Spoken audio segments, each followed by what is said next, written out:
once again, we're going to talk about another incident that you saw. So tell me about it. What happened? You know, a lot of times people in jail, they say you either carrying the bag or you carrying the whip. Like, that's an old saying. And, you know, I want to talk about that because I had seen the man carrying the bag and I seen the man carrying the whip in front of me. Right. And it was a dude, he was charged with a bunch of murders at the time. I don't know how many, but he was known as a killer. And his first name was Killa. You know? Back in the 80s, 90s? 90s, yeah. What jail was the same jail? The same jail, Okay. C-74, same house. Okay. And he was running with House Gang. He wasn't part of the Nietas because he was black, but he was super cool. And he was cool with Spanish dudes, and I was down with him because he was down with him, so I got to know him pretty well. Right. And he had this boy named Joel, which was another Hispanic kid, and Joel wasn't affiliated with no gangs or associated, and he wasn't no gangster or nothing like that. And he was doing everything for this man, Killa Bob. He was doing everything for Killa Bob. Where was Killa Bob from? Killa Bob was from the Ville, Brownsville. Okay. And you know, I don't know what happened to him. I never seen him again, but I know he had a lot of cases stacked up against him, and they were murder. You know, about 2-3 bodies. So he had Joel doing everything for him. If Joel's family gave him commissary money, put it in his account, he would take it.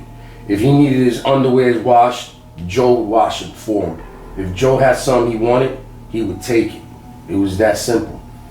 If Bob was hungry, he wanted extra food, he'll just take Joe's food. Wherever Bob was, Joe was right there. Really? Like just... Yeah, like a servant. That's Seriously. crazy. Seriously, like that. Wherever Bob went, he had to be within proximity in case Bob was like, get me this or get me that. Really? Yeah. Was Bob like that with Killa Bob was like that with anybody else? Nobody else. I guess you only want servant.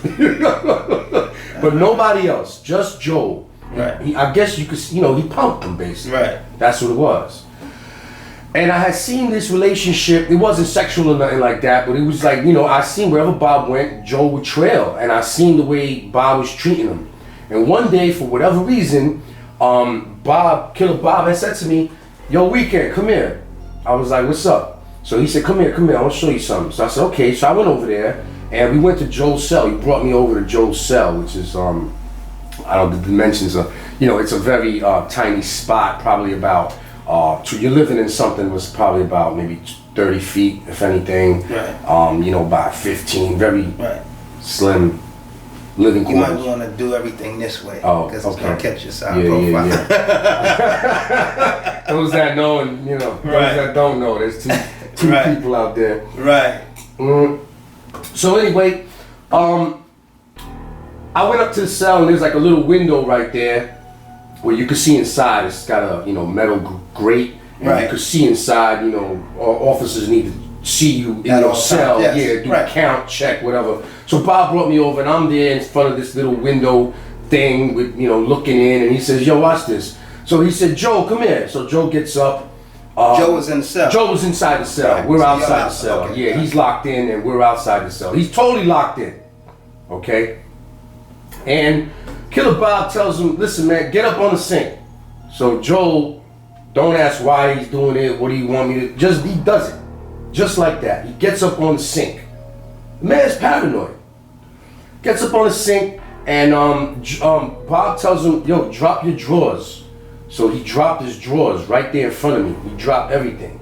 And he's naked. He got a shirt on, but he's naked from the waist down. And he's standing on top of the sink. So now we're looking like kind of up. And then Bob says, take your toothbrush, which was right in front of him. And he takes his toothbrush, and then Bob tells him, well, put it up your ass. And he took the toothbrush and he put it up inside his ass. Without question. Without question, he did that. And then Bob said, okay, take the toothbrush out your ass. That's crazy. And he said, now put it in your mouth. And he took the toothbrush out of his ass and he put it in his mouth. Now, mind you, I'm 16 years old, man. I ain't got my mother anywhere near me. Right. I ain't got my father anywhere near me. Like, I'm watching this. Like, I never thought I'd see something like this in my lifetime. Right. Especially at that age. And Joe put the toothbrush in his mouth, I remember. And he didn't like put it in his mouth and take it out. He put it in his mouth and he kept it in his mouth until Bob told him, okay, you can take it out now, Joe. And he took it out. And I walked away at that point and I said, this man's gonna kill himself. If not today, down the road. How do you live with that? How could he get some courage up and kill Killer Bob? Oh, he could summon everything he got and kill Killer Bob. Right. One or the other. This young boy, I remember he had some like 90 days or 60 days. It was something really crazy like that where he was passing through and he was gonna be out. And I told Bob, I pulled Bob aside and I said, listen, so Bob. So what if Bob was doing it as a joke, like laugh? Like, I think it was more than that. I think Bob wanted to show me how much of a boss he was in there. Right. I think it was a show that, you know, I'm respected. This man will do anything I say. Right. You know, I think it was partly a joke, it was partly funny, but I think it was more like just, hey man, I'm gangster. This is gangster to me. Right. You can't make another man do that, I can. I think it was more like that. Okay. Yeah. So I pulled him aside and I said, listen, Bob. I said, the way you treating this young man, I said, he might hang up. That means kill yourself. Right. You know, he might hang up. He might take his belt, whatever he got, and try to kill himself. You know. I said, the way you treating him, he could kill himself. I said, how you gonna wake up the next day knowing this young man took his life because of the way you was treating him? Just think about what you're doing with him and how you're doing it. You know, it's not right. What did Killer Bob say to you? You know, he agreed with me, to my surprise. Really? Yeah, I leveled him out. I didn't think I was gonna accomplish that. Right. But I knew I had to try because what I saw, I can't, like that was bad what I saw. Right. You know, and I didn't think that I didn't like the way Bob was structured, his mind. I didn't think he was gonna listen to me or what I had to say. Right. But it turns out he respected what I told him and he agreed with it.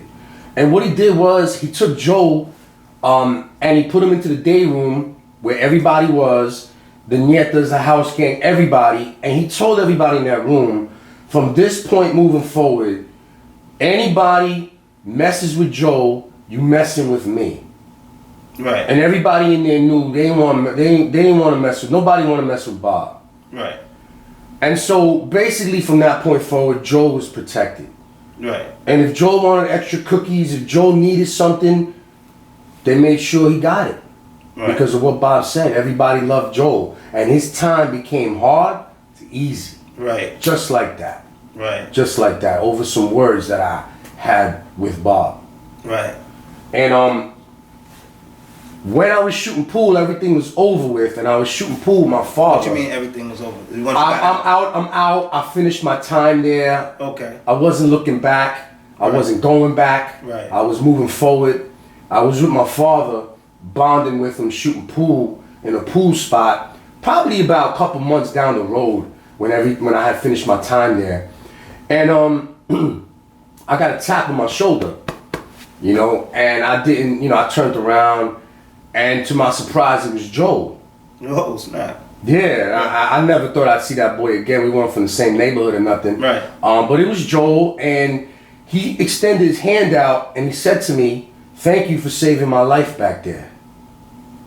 Right. And I looked at him and I said, "Listen, man, jail ain't for you, man. Don't ever go back there, man. Don't ever go back there."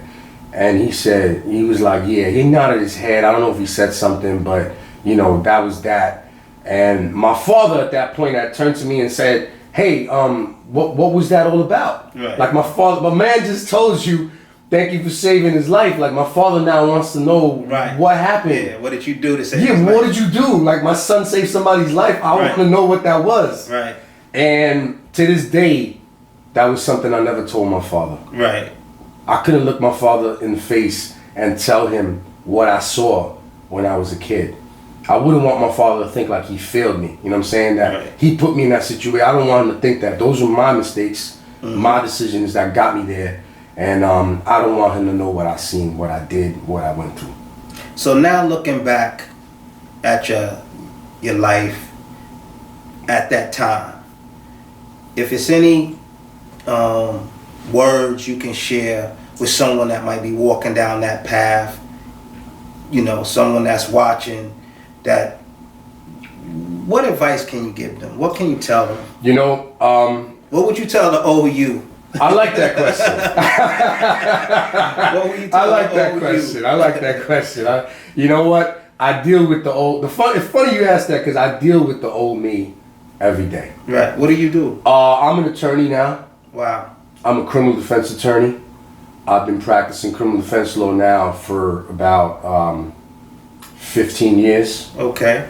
And I take it very seriously. I fight very hard. And I see myself every day in these people making those mistakes. So I'm pretty sure you got some inspiration, motivation for them. I Especially do. your clients, right? I just want to see, you know, I want people to understand you could be in a situation one day, but with the right decisions, you can overcome that. You don't have to live like that. Right. You can change that, but you need to want to change that. And you need help too, you know? Right. Everybody needs a little help every now and then. Right. I wish these kids, you know, it was a saying back in the day, and you probably know this, James, you know, ain't trying to hear what they're kicking in his ear. Right. And it's really that. No one's really trying to listen. These young men, they're not trying to listen what you're trying to tell them. Like, I wish I could have that happen. You know? Right. That would be my wish. Right. That you just don't listen to what I'm saying, but understand it, take it, and run with it. Because no one told me that, but I found my way out of that. Right. I knew this wasn't how I wanted to live. Right. Who want to live like that? Who want to live in a cell, you know, getting abused, not knowing where your next fight is? Right. Not knowing if you're going to get stabbed. Not knowing if you're going to get cut. 6, 7, 10 people. Yeah, you know. Yeah, I seen somebody get cut with a toothbrush, with a razor on each side of the toothbrush. They burn the razor onto the toothbrush. Mm-hmm. One razor here, one gem star here. And so it's like this. And what happens is when that rips across your face, it leaves an island. You can't patch that. Now you ain't just knew that. Yeah, not a lot of people know that. And I'm glad you don't know that. Yeah, I don't like the fact I know that. Because, you know, I seen that. Right. But, you know, you can't even get like cosmetic surgery for that. You can't put a little makeup on it or whatever they do when you got that scar. You done. You done with that one. And, you know, who want to live like that? Who want to know this might happen to you? You know. So what would you say to the OU? Wake up. I would say wake up, you know, wake up, and it's basically a question of maturity. Like, you know, you need to wake up and get with the real world. Like, you need to wake up and do something with yourself. Right. You know? Not smoking weed in the house all day long and just, you know, bumming out. Do something with yourself. Think about the future. So what got you to be an attorney? Well, I was inspired by the whole fact. Well, I would always wanted to be an attorney because my father had told me when I was very, very young, probably about 10 years old, he said, you know, rich people, when they have money and they hire an attorney, they can get out of problems, but the poor people can't. And that's the thought that he gave me even before I had gotten into whatever it is that I got into. And that thought resonated with me for a long time. So even as I was getting arrested, I remember asking the detective that, you know, do you think I still could become a lawyer even though I'm going through all this, you know, because that was something I really wanted to do. I was inspired by my father's words. Right. And what I wanted to do was go out there and give poor people the same representation that rich people get. Right. I wanted to give them that even though they can't afford it. Right. So I was inspired by my father's words, and I'm also inspired by the fact that, you know, I felt like I owe the community a lot. I have a big debt to pay because of the things that I was running with and doing at the time, and the bad decisions I made that I realized were wrong. You know, I come out in the newspaper for whatever it is that I was getting involved in, and I dishonored myself, I dishonored my parents. Right. And that to me meant that I had to spend the rest of my life reversing that. Fixing it. And I don't know if I did. You would have to ask them. Right. But I hope I did. Right. And I hope, you know, I keep paying my community back by helping people that need representation. You know, people that are jammed up just like I was. I dedicate my brain, everything I have, my skills, the way I was taught things, I bring everything to the table. I got the street angle and I got the book angle. So when they talk to me, I understand. Right. I understand what they're saying to me, and that gives me an edge in this game because I know how to move better. Right. You know. Right. So I helped them with that. You know, I dedicated myself to that, and here I am, 15 years later, still, you know, not here for money, not here for status. I'm here to help people. Right. And that's what I've been doing. So there you have it. That's Prison X, and that's Jay's story. Till next time, it's Kraze. We out.